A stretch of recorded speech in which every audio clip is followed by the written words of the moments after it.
네, 여러분 안녕하십니까? 본문 성경 공부 갈라디아서 연구에 오신 우리 남서은혜교회 성도님들을 주님의 이름으로 환영하고 또 축복합니다. 저는 청년부를 담당하고 있는 이명광 목사고요. 또 이렇게 장년부 성도님들과 함께 성경 공부를 인도하게 된 거는 처음이라서 많이 설레고 또 기대가 되고 떨리기도 한 것 같습니다. 오늘부터 이제 10주간 저희가 모임을 가지려고 하고요. 시간은 대략 한 50분 하고 10분 쉬고 또 50분 진행하는 방식으로 시작하려고 합니다. 제가 지금 많이 긴장이 되고 떨려서요. 잠깐 기도하고 시작하도록 하겠습니다. 사랑하는 주님, 우리를 예수 그리스도 안에서 구원하여 주시고 당신의 자녀 삼아 주신 은혜에 너무나 감사드립니다.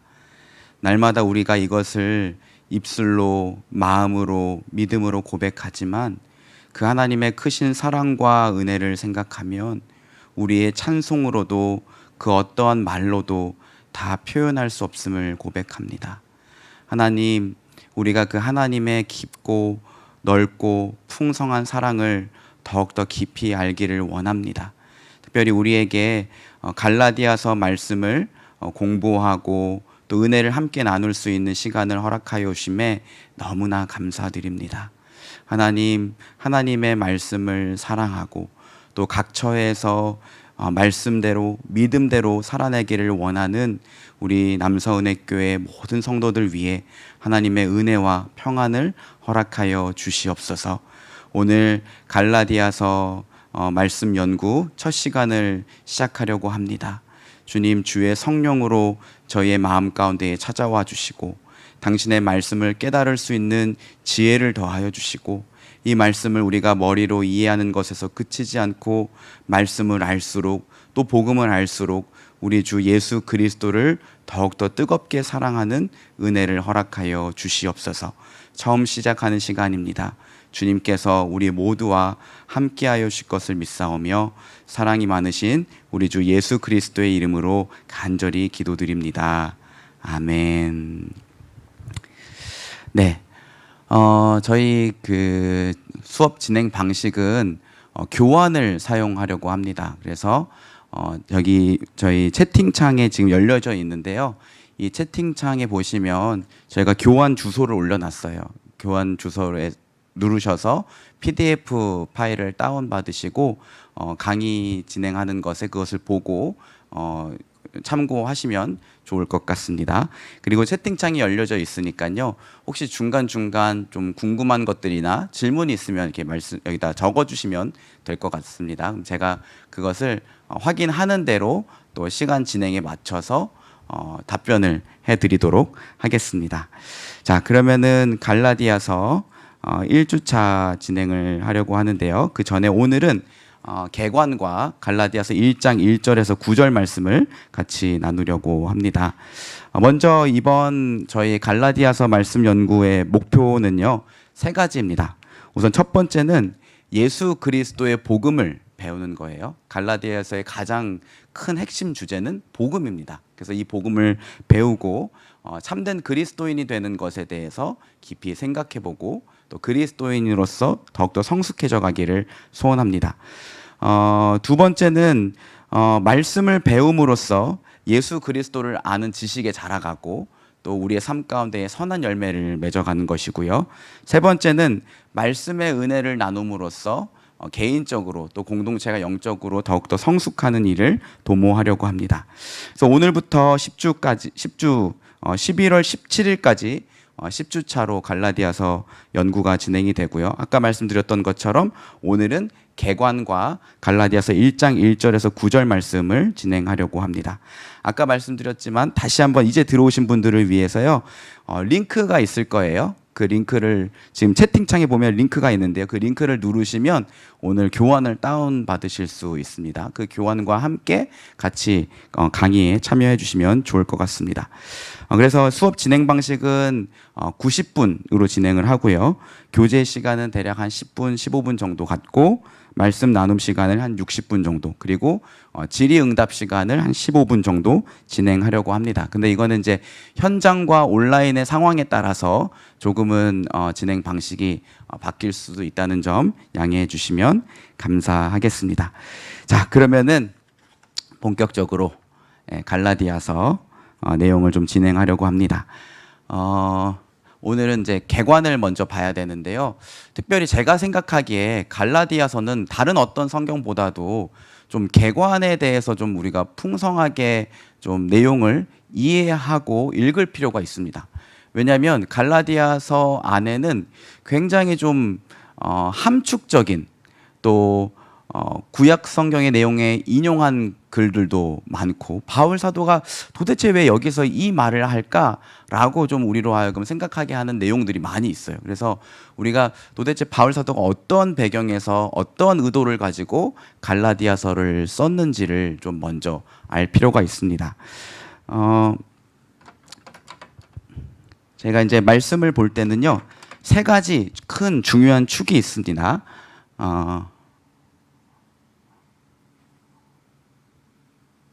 우리 신학교 가면은 이제 가장 처음 배우는 내용인데요. 우리가 말씀을 해석할 때는 세 가지 영역의 렌즈를 가지고 해석을 해야 된다고 합니다. 먼저 첫 번째는 문법적 해석이에요. 그리고 두 번째는 역사적 해석입니다. 그리고 세 번째는 신학적 해석이에요.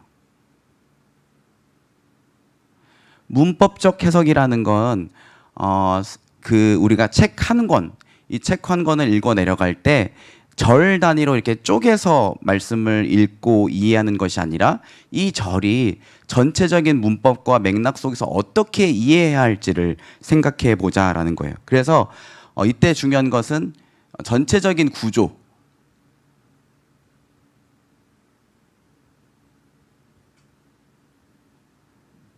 갈라디아서 말씀을 읽을 때 갈라디아서 6장까지는데 시작부터 1장 1절부터 이렇게 나가는 것이 아니라 이 6장이 전체적으로 어떤 구조를 갖고 있는지를 좀 살펴봐야 되고요. 전체적인 메시지를 또 미리 우리가 알고 있으면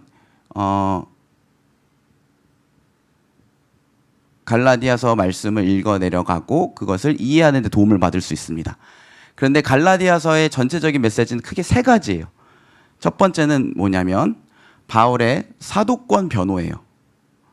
우리가 일반적으로 사도권 변호하면 고린도 후서를 많이 떠올리게 되는데 갈라디아서에도 상당량이 바울이 자기의 사도권을 변호하는 내용이 나옵니다.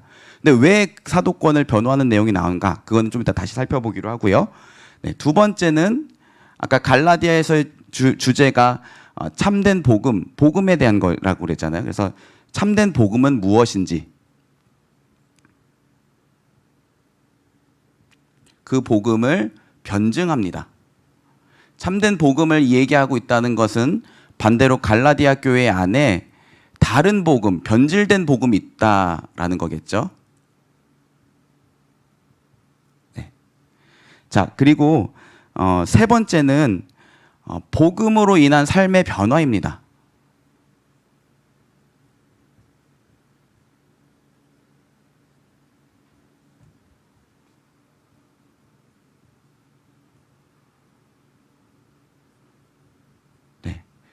갈라디아서 5장에 우리가 익숙히 아는 내용이 나와요. 그 뭐냐면 성령의 열매, 그죠? 사랑과 희락과 화평과 온유와 양성과 충성과 자비와 절제. 네, 요런 이제 성령의 9가지 열매가 나오는 이유는 예수 믿은 사람이 복음으로 인해서 그 사람의 삶이 어떻게 변화되는지를 이야기하고 있기 때문이에요. 요 세 가지 내용이 나오는데 각각의 이 세 가지 메시지를 바울이 갈라디아서에서 왜 하고 있는지는 제가 잠시 후에 다시 설명해 드리도록 하겠습니다. 자, 다음은 역사적 해석 방법이에요. 역사적 해석 방법은 당시, 그러니까 바울 사도가 갈라디아 교회에 편지를 쓸 당시에 갈라디아 교회가 어떠한 상황 가운데에 있었으며 갈라디아 교회와 바울 사도가 어떤 관계 안에 있었는지를 우리가 먼저 살펴보는 게 중요합니다. 이게 중요한 이유는 그때 당시의 상황을 우리가 이해하지 않으면 이 말씀이 도대체 어떤 맥락에서 얘기했는지를 이해하기가 어렵고 심지어는 오해할 수도 있다는 거예요. 예를 들어서 지금 여러분이 이 성경 공부 자리에 계시는데 제가 여러분 제가 사랑합니다 라고 말을 했다고 생각해 보세요. 근데 제가 이 성경 공부 자리라는 것을 염두에 두지 않고 만약에 사랑합니다 라는 내용을 제가 어떠한 집사님께 했는데 그 집사님이 이 상황이 아니라 이명광 목사가 어느 집사를 사랑한대 이러면 교회적으로 큰 문제가 일어나겠죠. 그죠? 그래서 역사적으로 어떤 상황 가운데에서 이 글이 쓰여져 있는지를 살펴보는 게 너무나 중요한데 이때 이제 특별히 생각해 볼 것은 갈라디아 교회와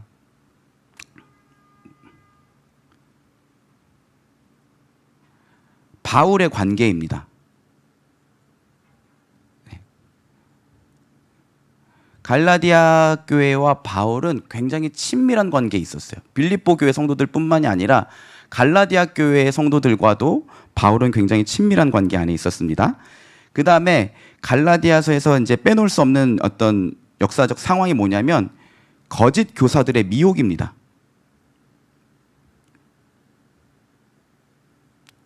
사실은 바울 사도가 갈라디아서를 쓰게 된 이유는 바로 이것 때문이에요. 거짓 교사들이 갈라디아 교회 안에 들어와서 아까 말했던 것처럼 다른 복음을 전하기 시작합니다. 바울이 이미 갈라디아 교회 성도들에게 전했던 올바른 참된 복음을 변질시키고 왜곡시키는 다른 복음, 그리고 갈라디아 교회 성도들이 그 미혹에 넘어갔어요. 그래서 이 내용을 우리가 분명히 염두에 두고 갈라디아서를 읽어야 합니다. 자, 그 다음은 이제 신학적 해석 방법인데요. 요건 뭐냐면 우리가 말씀을 이해할 때 성경 전체의 어떤 흐름, 성경 전체가 인정할 만한 어떤 해석의 틀 안에서 우리가 이 말씀을 이해해야 된다라는 것입니다. 쉽게 말해서 갈라디아서는 갈라디아서대로, 또는 야고보서는 야고보서대로, 또 로마서는 로마서대로 그냥 각각 따로만 해석하면 성경 전체가 말하고자 하는 바를 우리가 놓칠 수가 있어요. 그리고 그 내용을 왜곡하고 잘못 이해해서 잘못된 어떤 생각이나 주관에 빠질 수가 있습니다. 그래서 성경 전체가 말하고 있는 신학에 과연 이것이 일맥상통하고 있는가를 생각해 보는 게 바로 이 신학적 해석 방법인데요. 이때 중요한 게 뭐냐면 율법입니다. 처음에 율법. 왜냐하면 갈라디아 교회 성도들이 복음을 받았다가 다시 율법으로 돌아갔거든요. 그러니까 도대체 율법이 뭐야? 라는 것에 대해서 우리가 좀 생각해 볼 필요가 있고요. 자, 그리고 유대교입니다. 네. 많은 분들이요, 우리 기독교는 유대교에서 나왔다라고 오해를 해요. 근데 도대체 이 유대교는 뭐야? 왜 유대인들이 그렇게 예수 믿는 사람들을 박해했을까? 그리스도인들을 핍박했을까? 이런 고민을 갖게 된단 말이죠. 여기 보면은 거짓 교사들 또는 유대인들에 대한 얘기들이 많이 나와요. 그래서 유대교가 도대체 뭐야? 이걸 좀 알 필요가 있고요. 자, 그 다음에 복음이죠, 당연히. 복음으로 의롭다함을 얻는 것에 대해서 우리가 좀 알아야 될 필요가 있고요. 마지막 네 번째는 뭐냐면 복음으로 인한 자유와 성령입니다. 네. 여러분, 이 부분이 사실은 저는 갈라디아서에서 너무나 중요한 부분이라고 생각이 들어요. 많은 성도님들이 복음을 이미 내가 받았어, 믿었어. 근데 의외로 자유함을 누리지 못하는 경우들이 있어요. 복음은 반드시 우리에게 자유를 가져다 줍니다. 그리고 그 자유가 방종으로 치우치지 않고 그리스도인의 삶의 열매들로 나타나게 돼 있어요. 근데 그 삶의 열매들이 무엇으로 가능하냐라고 했을 때 바로 성령으로 가능해요. 그래서 5장부터 이 내용들이 나옵니다. 너희들은 더 이상 종이 아니다. 그리고 너희의 그 자유로서 방종하는 데 쓰지 말고 육체의 일을 도모하지 말고 오히려 다른 사람들을 섬기는 데 사용하라. 그리고 그 다음에 성령의 열매가 나오는 거예요. 그러니까 우리가 복음으로 얻은 이 자유를 어떻게 사용하는지, 이것이 바로 성령으로 사용하는 것이다. 이런 내용들이 갈라디아서에 나오게 됩니다. 그래서 여러분, 요 큰 틀, 요 세 가지 큰 틀을 좀 기억해 주셨으면 좋겠습니다. 문법적 전체적인 구조와 전체적인 메시지가 무엇인가 오늘 좀 이따 다룰 것이고요.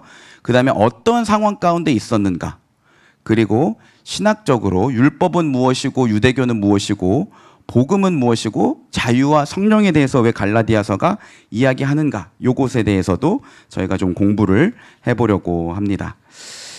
자, 아까 말씀드렸지만 그 채팅창을 사용해 주시면 됩니다. 궁금한 것들을 써주시면 제가 시간이 되는 대로 답변을 해드리도록 하겠습니다. 자, 그래서 교환 3페이지, 교환 3페이지를 보시면, 권사님 반갑습니다. 너무나 귀합니다. 환영하고요. 온라인으로도 지금 20분 넘는 분들이 계시지만 또 나중에 기회가 되시면 현장에 꼭 오셔서 함께 해주셔도 좋을 것 같습니다. 자, 교환 3페이지입니다. 아까 말씀드렸던 것처럼 갈라디아서의 주제는 복음입니다. 바울 사도가요, 갈라디아 지역에 먼저 1차 전도 여행 때 갈라디아 저에게 복음을 전했어요. 근데 여기 교환의 밑에 부분 보시면 지도가 하나 있는데요.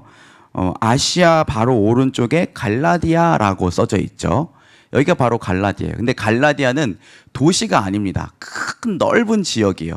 바울 사도가 1차 전도 여행 때 뭐 루스드라, 이고니온, 더베 이런 도시들을 방문해서 복음을 전했는데 이곳이 다 갈라디아 지역에 해당합니다.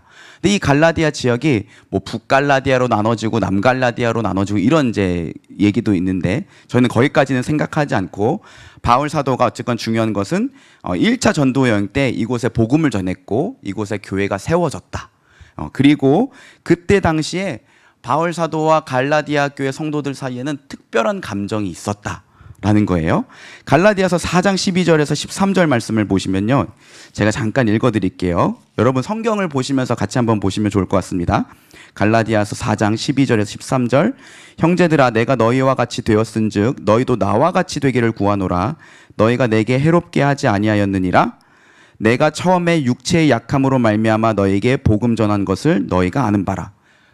바울 사도가 갈라디아 지역에 가서 복음을 전할 때 막 다른 사람들이 흠모할 만한 어떤 육체적인 매력을 갖고 있었던 게 아니에요. 육체적으로 약했대요. 그런데 14절 보세요. 너희를 시험하는 것이 내 육체에 있으되 이것을 너희가 업신여기지도 아니하며 버리지도 아니하고 오직 나를 하나님의 천사와 같이 또는 그리스도 예수와 같이 영접하였다. 그러니까 사람들로 하여금 바울 사도를 보면 시험에 들게 할 만한 것이 뭔지 모르겠어요. 저는 왠지 바울 사도가 대머리였을 것 같고요. 또 육체적으로도 굉장히 작고 왜소하고 날카롭게 생겼을 것 같고 또는 다른 사람들 어떤 간지를 앓고 있었다 이런 주장을 하기도 하는데 어쨌건 바울의 육체를 보면 이렇게 흠모할 만한 게 하나도 없었다는 거죠. 그런데 갈라디아 교회 성도들은 그런 바울을 멸시하지 않고 오히려 하나님의 천사와 같이 그리스도 예수와 같이 영접을 하고 그 바울이 전한 복음을 기쁘게 받았대요. 그래서 갈라디아 지역에 교회가 세워졌습니다. 그런데 얼마 후에 이제 바울도 그곳을 떠났겠죠. 얼마 후에 예루살렘으로부터 일단의 무리들이 올라왔어요. 이 사람들은 유대인들이었습니다. 그런데 이렇게 말을 하는 거죠. 야, 바울이 좋은 사람이긴 하지만 우리 예루살렘에 있는 야고보나 베드로나 요한과 같은 사도들에 비해서는 그렇게 대단한 사람들이 아니야. 그러면서 바울 사도를 깎아내렸던 겁니다. 그리고 거기서 그치지 않고 바울이 전한 복음, 쉽게 말하면 우리가 예수를 믿으면 죄를 용서받고 의롭다함을 받는다는 이 복음이 충분하지 않다. 예수 믿는 것만으로는 충분하지 않고 너 율법도 지켜야 돼. 할례도 받아야 되고 음식도 가려 먹어야 되고 안식일과 같은 절기도 지켜야 돼 라고 이렇게 거짓 교사들이 들어와서 갈라디아 교회 성도들을 미혹했던 거예요. 이들이 왜 이렇게 했을까? 어떤 자료가 많지는 않지만 갈라디아서에 이렇게 보면 좀 내용이 나와 있습니다. 6장 12절에서 13절 보세요. 12절 13절 보면 무릇 육체 모양을 내려 하는 자들이 억지로 너희에게 할례를 받게 함은, 그죠? 할례를 받게 했다고 그러죠. 다시 율법으로 돌아가야 된다라고 했다는 거예요. 그들이 그리스도의 십자가로 말미암아 박해를 면하려 함뿐이라. 그렇죠? 할례를 받은 그들이라도 스스로 율법을 지키지 아니하고 너희에게 할례를 받게 하려 하는 것은 그들이 너희의 육체로 자랑하려 함이라 이렇게 말해요. 쉽게 말하면 이게 무슨 말이냐면 그때 당시에 그리스도인들이 유대인들에게 박해를 많이 받았잖아요. 그러면서 이제 이렇게 타협을 하는 거예요. 아니요, 우리 유대교예요. 우리 할례 받았어요. 우리 회당에서 예배도 드려요. 라고 얘기하면서 유대인들의 박해를 이제 피하려고 타협하는 이 거짓 교사들이 있었다는 거예요. 그리고 그들을 할례받게 함으로 인해서 다른 사람들 앞에서 제가 이 사람들에게 바른 어떤 자기들의 입장에서 말하는 바른 내용들을 가르쳐서 할례를 받게 했습니다. 라고 이렇게 말하면서 자랑하려는 의도다라고 바울 사도가 얘기를 하는 거죠. 그래서 이런 거짓 교사들이 갈라디아 교회 안에 들어와서 갈라디아 교회가 어떻게 됐냐? 우리 3페이지 세 번째 문단 보면요. 그리스도의 참된 복음을 떠나 변질된 복음을 따랐어요. 갈라디아 교회는 할례를 받고 절기를 지키고 음식법을 지킴으로써 경건의 능력보다는 모양을 쫓기 시작했습니다.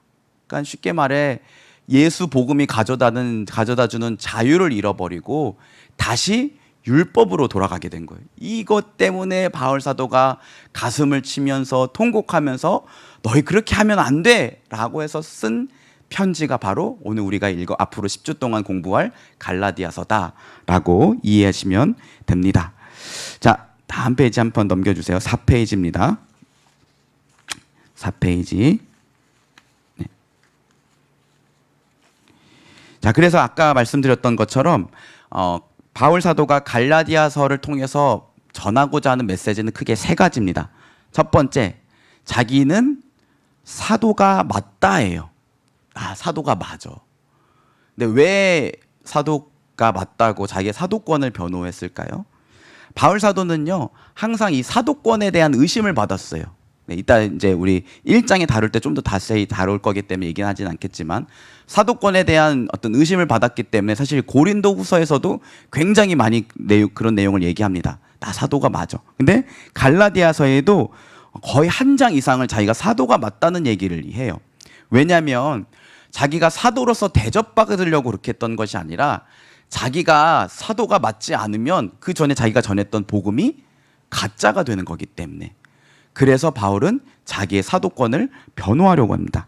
자, 두 번째는 요 내용이 사실은 갈라디아서의 몸통이라고 할 수 있습니다. 참된 복음. 너희들이 지금 빠져있는 그 다른 복음, 변질된 복음이 아니라 참된 복음, 예수 그리스도의 복음이 무엇인지를 가르치는 내용이 갈라디아서의 몸통이라고 할 수 있어요. 그리고 세 번째 메시지는 뭐냐면 복음으로 인한 삶의 변화에 대해서 얘기합니다.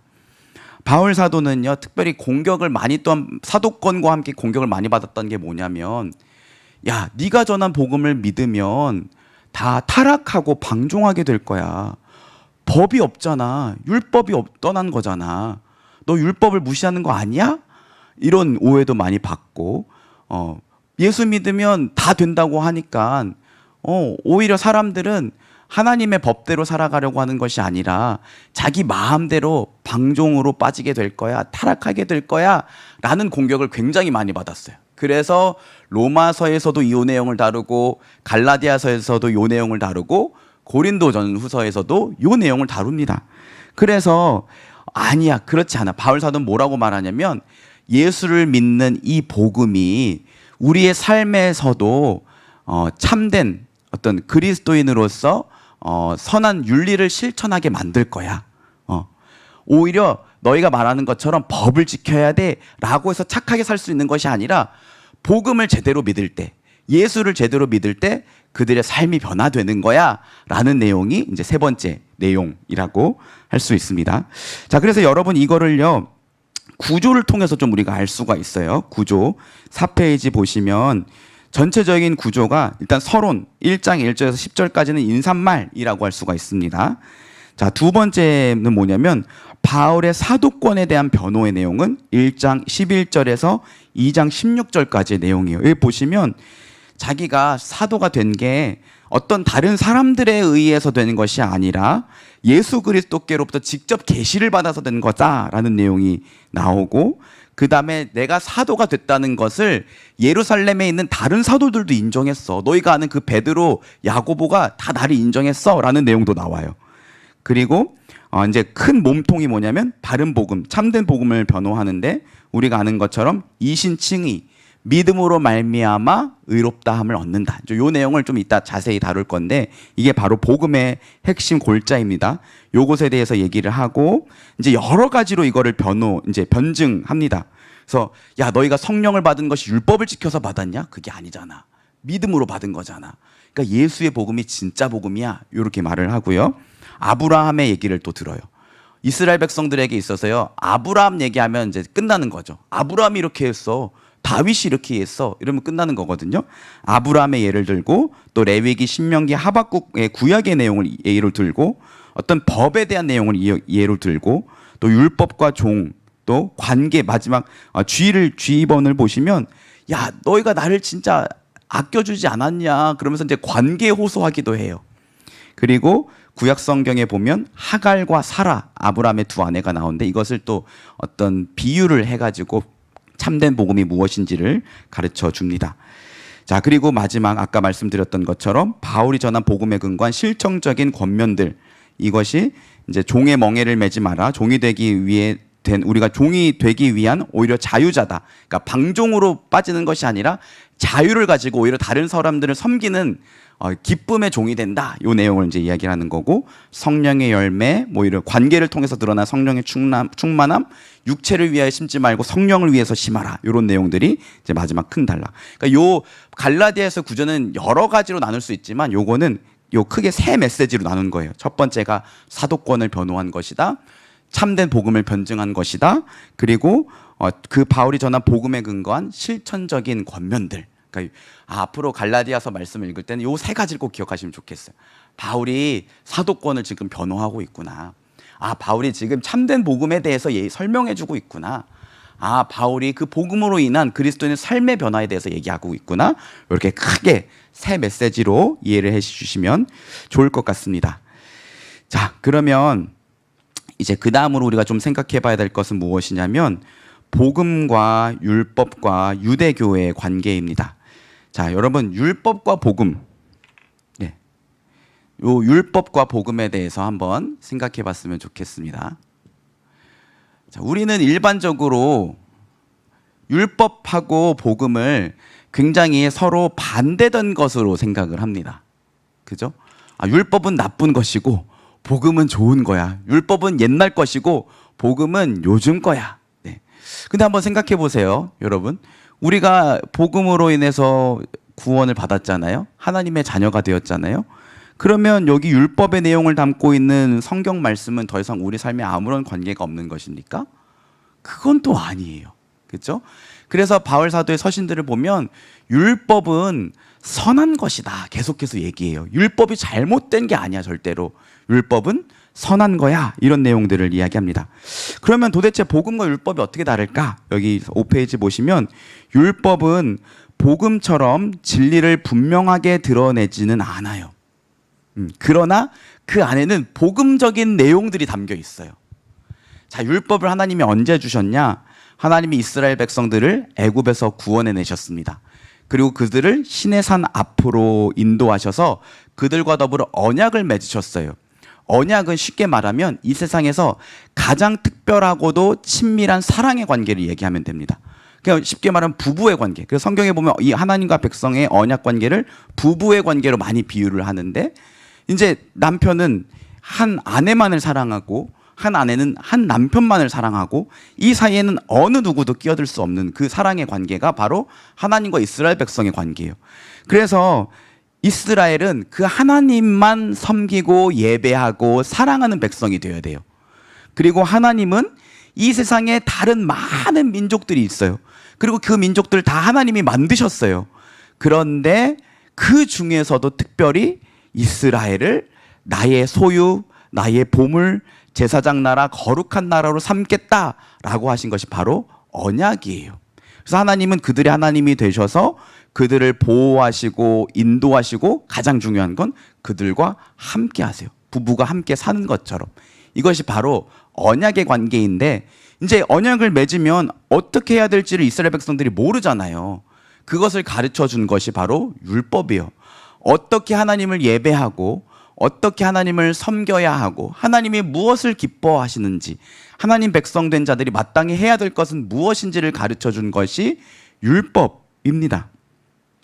근데 중요한 거는 아까 말씀드렸던 것처럼 이 율법 안에도 복음적 내용들이 있어요. 그건 뭐냐면 우리 스스로가 다 그 율법을 행할 수가 없기 때문에 하나님은 이 율법을 통해서 우리에게 죄를 깨닫게 하시고 우리로 하여금 한계와 절망을 만나게 하셔요.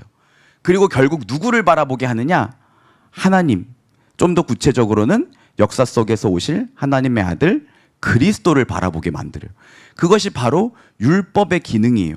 그래서 예수님도 모든 율법이 다 나에 대해서 말하는 것이다 라고 했어요. 율법의 모든 내용들은 예수님을 예표하거나 예수님이 오셔서 성취하실 내용들이에요. 그죠? 이것이 율법의 기능이에요.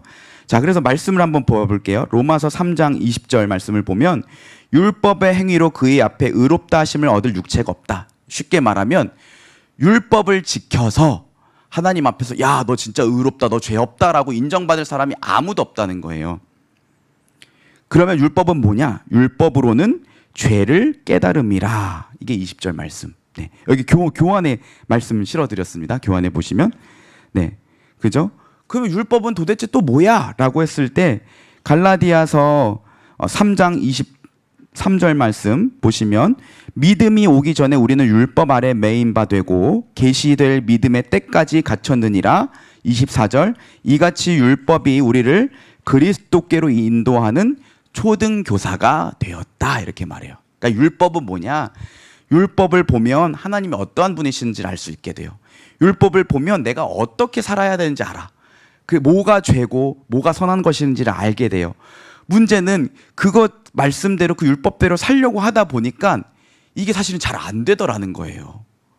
그래서 내가 얼마나 큰 죄인인지 하나님의 은혜가 없으면 살 수 없는 사람인지를 깨닫게 돼요. 그리고 그 율법이 결국은 누구를 바라보게 만드냐면 오실 메시아 그리스도를 바라보게 만들어요. 그래서 그리스도께로 인도하는 초등교사다 이렇게 얘기하는 거예요. 옛날 성경에 보면 몽학 선생이다 이렇게 가르치기도 했다고 해요. 이렇게 양반집에 보면 종들 중에 좀 똑똑한 사람들을 세워가지고 자기 아들을 이렇게 맡기는 거죠. 그러면서 서당까지 이제 이 아들이 어디 다른 데로 새지 않게 같이 붙여서 보내는 거죠. 그러면 요 종이 이제 이렇게 저기 도련님 어디 딴 데 가시면 안 됩니다 이렇게 하면서 서당까지 데려다 주는 역할. 율법이 마치 이런 역할을 한다는 거예요. 우리로 하여금 그리스도께로 인도하는 역할을 한다. 네. 자, 그래서 이렇게 정리할 수 있습니다. 6페이지 보세요. 첫 번째 문단. 율법은 그 자체로 사람을 구원하는 것이 아니라 자신을 의지하지 않고 하나님께 나아가게 하는 간접적인 효과를 나타내는 것이 특징이다. 그러니까 자기 스스로 구원을 할 수 있는 게 아니라 결국은 하나님께 나아가게 만드는 효과를 만들어내는 거죠. 자, 중요한 건 이겁니다. 유대교는 그럼 무엇일까? 유대교는 오해한 거예요. 유대교는 이 율법이 화석화된 겁니다. 즉 뭐냐면 이 율법을 보면서 결국 우리가 하나님 앞에 은혜가 얼마나 필요한 자들인지 엎드리고 그리고 그리스도를 바라보게 만들어야 되는데 유대교는 이 율법을 가지고 자기들 스스로 의로워질 수 있다고 여겼던 사람들이에요. 그래서 그들의 열정 자체가 율법을 구원의 수단으로 만들어버린 겁니다. 너 율법 다 지켜! 그럼 너 의로워질 수 있고 하나님 백성이 되고 구원을 받을 수 있어. 이렇게 가르치는 게 유대교예요. 여러분 이스라엘에 가면 재밌는 게 저는 이제 두 가지가 있는데 뭐냐면 하나는 맥도날드에 치즈버거가 없답니다. 예. 왜 치즈버거가 없는지 아세요? 그 율법에 보면 그 어미의 젖과 함께 그게 염소였는지 모르겠는데 아기 염소를 같이 삶지 말아라 이런 내용이 나와요. 그러니까 이거는 어떤 반인도적인 좀 굉장히 어떤 좋지 않은 그런 모습이기 때문에 하나님이 율법으로 금하셨거든요. 그런데 햄버거에 보면 그 패티라고 하잖아요. 이거 고기잖아요. 고기는 아마 어미일 거 아니에요. 그리고 치즈는 뭐냐면 젖이잖아요. 그러니까 이게 어미인지 아닌지 모르겠지만 젖과 함께 고기를 삶는 거기 때문에 그렇게 하면 안 된다고 해서 치즈버거가 없어요. 그리고 이스라엘에 가면 꿀 알바가 있대요. 그게 뭐냐면 안식일, 토요일에 엘리베이터 벨을 눌러주는 알바가 있대요. 그래서 이 유대교의 율법을 굉장히 엄격하게 지키는 사람들은 엘리베이터 이거 이렇게 버튼 누르는 것도 일이라고 생각한대요. 그래서 저희 이제 아는 형이 신학교에서 만난 형이 이렇게 이스라엘 놀러 간 적이 있는데 토요일 날 호텔 로비를 갔는데 왠지 검은 이렇게 터번이라 그러나요? 이걸 쓴 사람들이 계속 그 앞에서 서성이고 있더래요. 이 사람들이 왜 그러냐 하고 자기가 이렇게 버튼을 딱 누르고 엘리베이터 문이 열리자 우르르 그 엘리베이터로 타더래요. 그러니까 이 사람들은 어떤 율법을 지키는 것을 통해서 스스로 의로워질 수 있다고 생각을 했다는 거죠. 근데 중요한 것은 자기들도 알아요. 율법을 다 지킬 수가 없다 도저히. 그래서 어떻게 했냐면 먼저 구체화 시켰어요. 율법을 어떻게 지킬 수 있는가? 그래서 613가지 정도로 구체화 시켰어요. 613가지를 지켜야 된다. 구체화 시켰고, 두 번째는 뭐냐면 율법을 축소시켰어요. 율법의 정신들을 빼버렸어요. 행위로 지키는 것으로 만들어 버렸습니다. 그래서 예수님이 그것을 지적하는 거죠. 살인에 대해서 우리 살인 저지르지 않았어요. 이렇게 그냥 나 율법 지켰어. 이렇게 생각한 사람들을 향해서 아니야. 형제를 욕한 것도 살인을 저지른 거야. 그러면 예수님이 정신까지 말씀해 줘. 우리 간음 안 저질렀어요? 아니, 여자를 보고 음욕을 품은 것도 간음이야. 하나님이 율법을 주신 의도는 이것인데 그 사람들은 율법을 축소시켜 버렸어요. 겉으로 드러나는 행위만으로 했습니다. 그리고 그마저도 안 되니까 뭘 했냐면 외식을 했어요. 사람들 보이는 데서 마치 의로운 것처럼 지키는 것처럼 외식을 합니다. 그래서 이 유대교가 이런 모습이었어요. 그래서 유대교는 무엇인가? 우리 기독교가 유대교에서 나온 것이 아니라 처음부터 우리 이 여호와 종교는 뭐냐면 기독교예요. 그리스도를 통해서 구원을 받고 그리스도가 주인이 되고 그리스도가 몸이 되는 그 교회 기독교. 그런데 하나님이 주신 율법의 의미를 잘못 이해하고 그것을 구원의 수단으로 만들고 그것을 가지고 심지어 기득권 삼았던 종교가 바로 유대교다라고 이해하시면 됩니다. 그래서 유대 율법 종교 지도자들은요 기득권을 또 지키고 사람들을 통제하는 율법을 사용합니다.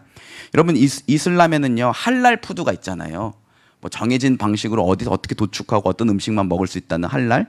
얼마 전에 우리 청년부에서 이태원 아울리치 무슬림들 아울리치를 했는데 그 아이들은 과자 한 봉지를 먹을 때도 성분을 조사하더라고요. 여기에 돼지고기가 들어가 있나 들어가지 있나. 제가 아이스크림을 사가는데 큰 실수를 할 뻔했어요. 돼지 발을 사갈 뻔했어요. 돼지가 그려져 있는. 그건 굉장히 따지는 것처럼 여러분 유대교에도요 코셔라는 법이 있어요. 코셔. 뭐는 먹어도 되고 먹지 않아야 되고 요거를 정해주고 음식점 허가를 내주는 것을 랍비가 합니다. 그래서 랍비는요 음식점 가면 대부분 모두가 그렇진 않겠지만 음식을 공짜로 먹는데요. 그런 기득권이 율법을 통해서 그런 기득권 누렸던 것이 바로 유대교입니다. 이런 유대교를 향해서 바울이 뭐라 그랬냐? 밑에 말씀이 있는데요. 여러분 혹시 교환 지금 갖고 계신 분들 같이 읽어보시면 좋을 것 같아요. 시작. 의의 법을 따라간 이스라엘은 율법에 이르지 못하였으니 어찌 그러하냐? 이는 그들이 믿음을 의지하지 않고 행위를 의지함이라. 부딪힐 돌에 부딪혔느니라. 그래요. 그러니까 의로워지려고 율법을 열심히 지켰던 그 이스라엘이 의로워졌다, 의로워지지 못했다, 의로워지지 못했다. 이렇게 이것이 바로 유대교다라는 거예요. 그래서 유대교는 일종의 이단입니다.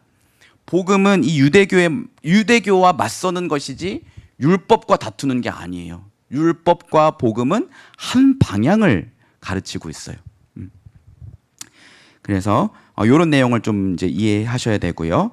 자, 제가 이제 재밌는 건 뭐냐면 갈라디아 교회 성도들이 왜 그러면 거짓 교사들의 미혹에 넘어갔는가? 요것도 여러분 좀 생각을 하셔야지 나중에 말씀을 읽을 때 이해하기가 편합니다. 갈라디아는 아까 말씀드렸던 것처럼 넓은 지역이거든요. 우리 남서은혜교 이거 하나가 아니라 예를 들어서 뭐 일원동, 수서, 뭐 송파에 있는 뭐 곳곳에 있는 지역의 교회들. 근데 이 교회들이 다 갈라디아 교회였는데 다 거짓 교사들에게 미혹이 돼버렸어요. 어떻게 이런 일이 있을까? 세 가지로 추론해 볼 수 있습니다. 첫 번째는 유대교의 열심이에요.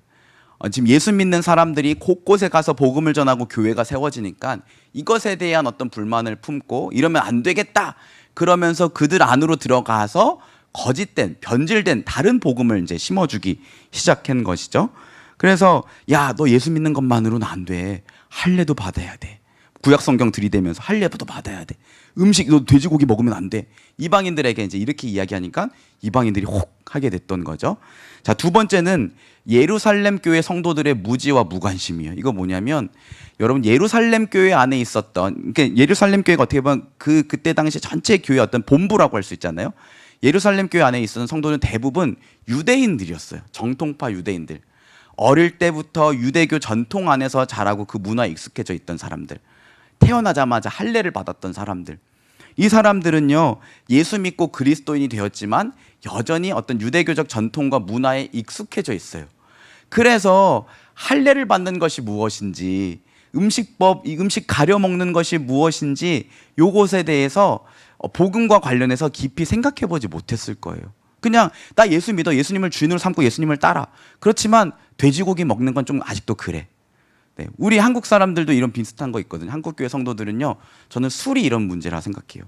굉장히 이건 논의를 길게 해야 되는 문제지만 여러분, 술 먹는 그 자체는 죄가 아닙니다. 그렇지만 한국 교회 안에서는 이게 마치 율법처럼 됐어요. 그래서 우리 이런 공공연한 자리에서 술 얘기 꺼내는 것은 예의가 아니죠. 우리 이게 죄가 아닌 건 이미 알고 있어요. 그럼에도 불구하고 이 술 얘기하는 거에 대해서 굉장히 좀 어려워합니다. 이게 이미 한국 교회의 전통이 되어버렸기 때문에 마치 이런 거예요. 그래서 이방인들이 예수 믿은 다음에 할례 받는 거, 돼지고기 안 먹는 거, 날 안식일 지키는 거, 요것에 대해서 크게 심각하게 생각하지 않았던 거죠. 무관심해 하면서 갈라디아 교회가 이제 미혹됐던 거고요. 자, 이제 이 세 번째가 좀 중요하다라고 할 수 있는데요, 여러분. 갈라디아 교회 성도들의 잘못된 영성 추구예요. 뭐냐면요, 여러분, 우리 예수 믿을 때는 처음엔 좋아요. 옛날에 이 사람들이요, 뭐 어떤 종교적인 열심, 세상의 모든 종교들은 어떤 열심의 종교잖아요. 신을 만족시키기 위해서 막 열심히 무릎 꿇고 빌고 헌금하고 어떤 종교적인 규칙을 막 지키며 살아온 사람들이 바울이 전한 복음을 받았어. 야, 그게 아니라 하나님의 아들 예수 그리스도를 믿어. 믿기만 하면 하나님이 너희를 의롭다 하시고 하나님의 자녀 삼아 주신대. 너무 좋다. 그래서 그 복음을 믿었어요. 근데 이렇게 계속 믿고 살아가다 보니까 그래도 뭔가 좀 허전한데, 뭔가 좀 해야 될 것 같은데. 게다가 저기 유대인들을 보니까 이게 코스가 너무 잘 돼 있어. 처음에 입교할 때부터 그 다음에 뭐 해야 되고 뭐 해야 되고 뭐 해야 되고 이런 양육 프로그램들이 체계적으로 잘 돼 있는 거예요. 야, 우리도 저거 좀 했으면 좋겠다. 좀 있어 보이지 않아? 이런 어떤 잘못된 어떤 이해, 잘못된 영성 추구, 이런 것 마음이 있었어. 그래서 거짓 교사들이 얘기할 때, 그래, 내가 이걸 하면 좀 더 내가 종교적인 열심을 보이는 것 같지, 좀 더 의로워지는 것 같지, 이런 생각을 하게 됐다는 거죠. 그래서 그들은 또 그들 가운데 어떤 사람들이 또 있었냐면, 예수 믿었는데 그 받은 자유를 막 오용하고 막 방종하게 사는 사람들. 이걸 보면서 어떤 규칙이 좀 있었으면 좋겠어, 우리도 행위로 드러나는 뭔가가 있으면 좋겠어 라고 생각하던 찰나에 거짓 교사들이 들어와서, 야, 할례도 받아야 되고 음식법도 지켜야 되고 절기도 지켜야 돼, 이렇게 말하니까 거기에 혹 넘어가 버렸던 거죠. 자, 맨 마지막 문단. 자, 그래서 어떻게 됐는가? 맨 마지막 문단 밑에 세 번째 줄입니다. 그래서 사도 바울은 갈라디아 교회 성도들에게 진정한 영성, 야, 영성은 어떤 규칙을 막 추구하는 거 아니야. 그게 아니라 복음의 은혜로 죄와 율법에서 자유함을 얻고 성령을 통해서 너희의 성품과 삶이 변화되는 거, 그게 진정한 영성이야. 이것이 이제 5장, 6장에 나오는 내용들이죠. 그러니까 갈라디아 교회 성도들이 이런 상황 가운데에서 잘못된 거짓 교사들의 공격에 미혹되었다라는 것을 우리가 좀 생각해 볼 필요가 있습니다. 자, 그 다음으로 중요한 것이 뭐냐면요, 여러분, 복음입니다. 자, 복음에 대해서 좀 우리가 알고 넘어가야지 갈라디아서 말씀을 잘 이해할 수가 있어요. 여러분, 우리가 이제 복음은 다 알아요. 복음을 믿어야 됩니다. 우리는 복음을 받은 사람들입니다. 그런데 복음이 뭔지 한번 설명해 보세요 라고 하면 글쎄 뭐라고 말해야 되죠? XE 배웠으니까 당신의 삶의 만족도는 몇 점입니까? 부터 시작해야 되나? 아니면 저스티 배운 분들은 오늘 죽으시면은 천국에 가실 자신이 있으십니까? 요것도 해야 되나? 이제 막 긴가민가 한단 말이에요. 제가 오늘 정리를 해드릴게요. 여러분, 복음은요, 일단 문자로 이해할 필요가 있습니다. 복음은 우리 한자로는 복된 소식이고 헬라어로는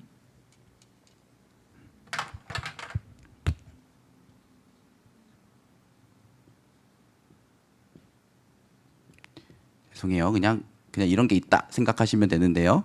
유앙겔리온이에요. 자, 여러분 유토피아 들어보셨죠? 유토피아가 막 굉장히 좋은 장소, 천국 같은 곳 이런 거잖아요. 그러니까 토포스 토피아가 장소란 뜻이거든요. 유토피아는 앞에 유는 굿이란 뜻을 갖고 있어요. 그리고 앙겔리온은요 소식이에요. 그러니까 말 그대로 복된 소식, 복된 소식, 좋은 소식, 이게 복음입니다. 그런데 우리가 이제 세상을 살아가다 보면요, 요 복된 소식이 정말로 많아요. 예수님 말고도요, 세상에 복음이 정말로 많습니다. 요즘 우리식으로 따지면 대박 사건, 요 정도가 복음이 될 것 같아요. 근데 우리 삶에 좀 우리가 일어났으면 하는 대박 사건이 뭐가 있을까? 예를 들어서 자녀의 어떤 대기업 합격 소식, 이것도 우리에게 사실 복음이죠. 듣고 싶은 소식이에요. 또 내 몸이 아팠는데 다 나았다는 소식. 제가 이제 코로나 이제 초창기 막 걸리면 모두의 적이 된 그 시절에 저희 딸이 열이 올라서 이렇게 PCR 검사를 받은 적이 있는데 이 음성인지 양성인지 이제 소식이 올 때까지 막 가슴이 조마조마하더라고요. 그러면 이제 사역도 못 나가고 뭐 여러 가지 제한 조건. 근데 아침에 띵동 문자가 왔는데 음성입니다. 그러니까 와, 제가 얼마나 기쁘고 감사했는지 몰라요. 이게 어떻게 보면 복음이 될 수도 있는 거죠. 또 뭐 내가 가지고 있는 주식이나 자산의 가치가 올랐다. 요것도 사실은 우리에게 굿뉴스, 복음이 될 수가 있어요. 제가 군대 시절에는요, 뭐였냐? 제대 날짜가 복음이었죠. 야, 언제 오나? 이게 복음이 될 수도 있어요. 그런데 여러분, 성경은요, 예수 그리스도에 관한 소식이 복음이라고 말해요. 그러니까 앞으로 너 복음이 뭔지 1초 만에 대답해봐. 예수 그리스도에 관한 소식, 예수 그리스도에 관한 모든 것, 그것이 바로 복음이야. 이렇게 먼저 말할 수 있어요. 그냥 쉽게 말하면 복음은 예수 그리스도다. 이렇게 말해요. 자, 세상에 왜 그럴까? 세상에 있는 복음들은요, 일시적이고 불완전하기 때문이에요. 그죠? 제가 아까 말씀드렸잖아요. 군대에 있을 때 복음은 제대 날짜였어요. 제가 제대하는데 진짜 이렇게 걸어 나와서 이렇게 군 위병소라고 하는데 그 문이 열리는데요. 농담 안 하고 진짜 하늘 문이 열리는 것 같았습니다. 진짜 하늘에서 막 천사가 내려오는 것 같고 얼마나 기뻤는지 몰라요. 뭐든지 다 할 수 있을 것 같고 앞으로 행복한 날들만 펼쳐질 것 같았어요. 근데 한 달도 채 안 돼서 어떤 생각을 했냐면, 야, 차라리 군대에 있었을 때가 편했다. 뭐 먹을지 주는 대로 먹고 뭐 입을지 그냥 군복 입으면 되고 군대 있을 때가 어떤 면에서 좋았다. 이런 생각을 해본 적이 있습니다. 그러니까 세상의 복음들은요, 다 일시적이고 불완전해요. 그런데 오직 예수 그리스도만이 진정한 영원한 복음이 돼요. 자, 말씀을 한번 볼게요. 로마서 1장 1절에서 4절 말씀인데요. 제가 이제 교환 안에다가 이렇게 해놨어요. 1절에서 바울이 뭐라 그러냐면, 나는 하나님의 복음으로 택정함을 입은 사도다. 이렇게 말해요. 그런 다음에 2절에서 뭐라 그러냐면, 제가 박스를 쳐놨는데, 이 복음은, 앞에 내가 복음을 위한 사도다 그랬으니까 이 복음이 뭔지 설명해야 되잖아요. 이 복음은 뭐라고 말하냐면, 하나님의 선지자들을 통하여 뭡니까? 그의 아들에 관하여 성경에 미리 약속하신 것. 그러니까 그의 아들에 관한 내용이야. 이렇게 말해요. 복음은 그의 아들에 관한 내용이야. 그러면 이 아들은 누구냐? 또 얘기를 해야 되잖아요. 그렇죠? 밑에 보시면 다윗의 혈통으로 나셨고 또 죽은 자 가운데서 부활하신 하나님의 아들, 마지막 뭐라고 그럽니까? 곧 우리 주 예수 그리스도시니라. 이렇게 말해요. 그러니까 예수 그리스도에 관한 소식, 예수 그리스도에 관한 것, 이것이 바로 복음이 되는 거예요. 그렇다면 예수님에 관한 것이 왜 진정한 복음이 되느냐? 네, 제가 여기 두 번째 문단 한번 읽어드릴게요. 오직 예수 그리스도의 복음만이 죄를 용서하여 하나님과 우리의 관계를 화목하게 합니다. 그렇죠? 하나님과 우리 사이의 관계를 화목하게 해줘요. 그리고 우리는 하나님과의 친밀한 관계 안에서 참되고 영원한 기쁨과 평안을 누리게 돼요. 이것이 진정한 복음이에요. 그렇죠? 여러분, 우리 하나님 안에 있을 때 진정으로 평안하고 행복하고 기쁠 수 있잖아요. 이 세상이 주는 것들도 기쁘고 평안하긴 해요. 그러나 그건 일시적이에요. 그 상황이 사라지면 평안과 기쁨도 함께 사라져요.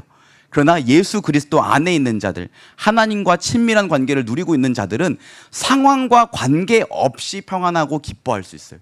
그렇기 때문에 예수님만이 진정한 복음이에요. 자, 이 복음을요, 조금 더 구체적으로 풀어서 이제 설명을 하면, 자, 1번. 보이시죠? 1번. 제가 읽어드리겠습니다. 거룩하신 하나님의 아들 예수 그리스도께서 우리를 사랑하셔서 우리를 위하여 십자가에서 자기 자신을 내어 주셨다.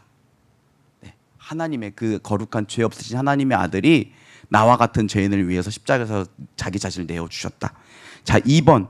그 아들의 순종과 죽음이 우리를 속량했다. 그 아들의 순종과 죽음으로 우리의 죄를 깨끗이 씻었다. 자, 3번. 그리고 누구든지 하나님이 예수를 믿는 자를 의롭다 여겨주시기로, 이걸 칭의라고 하는데 의롭다고 여겨주시는 거예요. 우리가 의로워진 게 아니라 여겨주시기로 약속하셨다. 이것이 바로 복음이에요. 그러니까 우리는 아무것도 할 수가 없는데 예수님으로 인해서 하나님과 우리 사이의 관계가 회복된 거. 이거를 팀 켈러 목사님이 이렇게 설명을 했어요. 세상의 다른 모든 종교들은 조언을 말한다. 야, 너가 어떻게 하면 신께 더 가까이 나아갈 수 있다. 너가 어떻게 하면 신을 만족시켜 줄 수 있다. 조언을 말한대요. 그런데 우리 기독교는요, 소식을 전한대요. 너가 어떻게 하라는 게 아니라 이미 하나님이 당신의 아들을 통해서 이루는 이 사실을 받아들이기만 해. 요 소식을 이야기해 주는 것이 바로 복음이다라고 하는 거죠. 그래서 여러분, 이 복음에 대해서 이제 우리가 앞으로 다루게 될 것입니다. 자, 좀 시간이 많이 갔는데요. 그래도 이 개관을 좀 마치도록 하겠습니다. 5분만, 제가 11시까지만 좀 시간을 사용하도록 할게요. 자, 복음하면 빼놓을 수 없는 것이 뭐냐면요, 의예요. 의. 우리 성경 읽을 때요, 의롭다함을 얻는다, 의, 요 개념이 사실 우리 한국 사람 입장에서 좀 이해하기가 어렵습니다.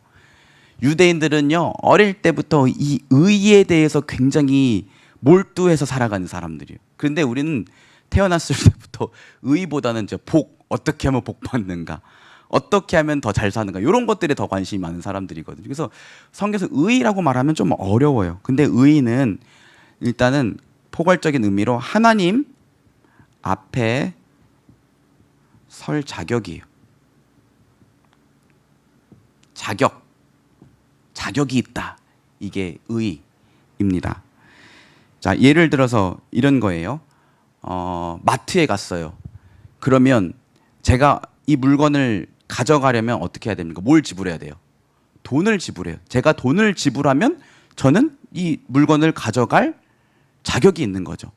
저는 의로운 고객이 되는 거예요. 네, 나쁜 고객이 아니라. 부모로서 자녀에게 마땅히 해야 될 부양의 의무를 다한다면 그것도 의가 되는 겁니다. 그렇죠? 성경 창세기 38장에 보면 이런 내용이 나옵니다. 야곱의 네 번째 아들 유다가 이제 가족과 떠나서 사는데 아들을 낳았어요. 엘. 근데 엘이 다말이랑 결혼을 했는데 엘이 나쁜 사람에서 하나님이 치셨고 죽었어요. 근데 유대인들에게는 좀 특별한 전통이 있는데 뭐냐면 계대 결혼. 이게 뭐냐면 형이 죽으면 동생이 그 형수랑 또 결혼을 해서 애를 낳아줘야 돼요. 이게 왜 그러냐면, 이게 좀 굉장히 우리는 이해할 수 없는 관념인데, 왜 그러냐면 유대인들에게 있어서는 기업, 돈을 벌 수 있는 기업이라는 게 땅이라고 생각하면 되는데 이 땅이 오직 남자에게만 주어지기 때문이에요. 그러니까 아들 없이 죽으면 이 과부는요, 그냥 굶어 죽을 수밖에 없는 거예요. 그래서 동생이 형수랑 결혼해서 아들을 어떻게든 낳아줘야 돼요. 그래서 그 아들을 통해서 뭘 받습니까? 기업을 받아요. 그래서 오난을 줬는데 이 오난이 자기가 아들을 낳아주고 자기가 또 책임지고 부양할 걸 생각하니까 싫은 거예요. 굉장히 나쁜 마음이죠. 그래서 이게 좀 그렇지만 이게 관계를 맺다가 밖에다가 설정을 해요. 그래서 하나님이 그걸 굉장히 악하게 여기셔서 오난마저도 죽여요. 그리고 마지막 세 번째 아들이 아마 셀라였나? 네, 세 번째 아들이 있는데 좀 어렸나 봐요. 근데 유다가 이 세 번째 아들마저 이 다말한테 주려고 하니까 갑자기 이제 걱정이 되는 거죠. 그러니까 막 그런 거 있잖아요. 우리 옛날 어른들도 뭐 여자가 팔자가 뭐 기가 세갖고 남편을 잡아먹는 이런 말 하잖아요. 그러니까 주기가 싫은 거예요. 그래서 뭐라고 핑계 대냐면 이 아들이 아직 어리니까 나중에 다시 하자. 이렇게 거절을 해요. 근데 이 다말이 굉장히 한이 맺힙니다.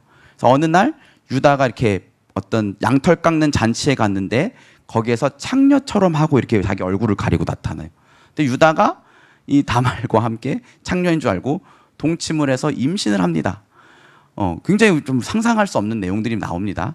근데 이 다말이 이제 배가 불러오니까 동네 사람들이 난리가 난 거예요. 지금 너 남편 죽었는데 너 어떻게 임신했어? 그러면서 이 다말을 끌어다가 유다 앞에 내오고 바로 돌로 쳐서 죽여야 된다고. 그때 이제 다말이 이제 동침하기 전에 징표를 하나 달라 그랬거든. 지금 내가 돈이 없으니까. 그래서 유다의 어떤 지팡이와 끈과 이런 것들을 줬는데 이제 유다가 너 어떻게 했냐? 그러면서 이제 유다가 뭐라고 하니까 그 유다가 가졌던 징표들을 이렇게 준 거죠. 유다가 깜짝 놀래요. 그러면서 하는 말이 뭐냐면 내버려둬라.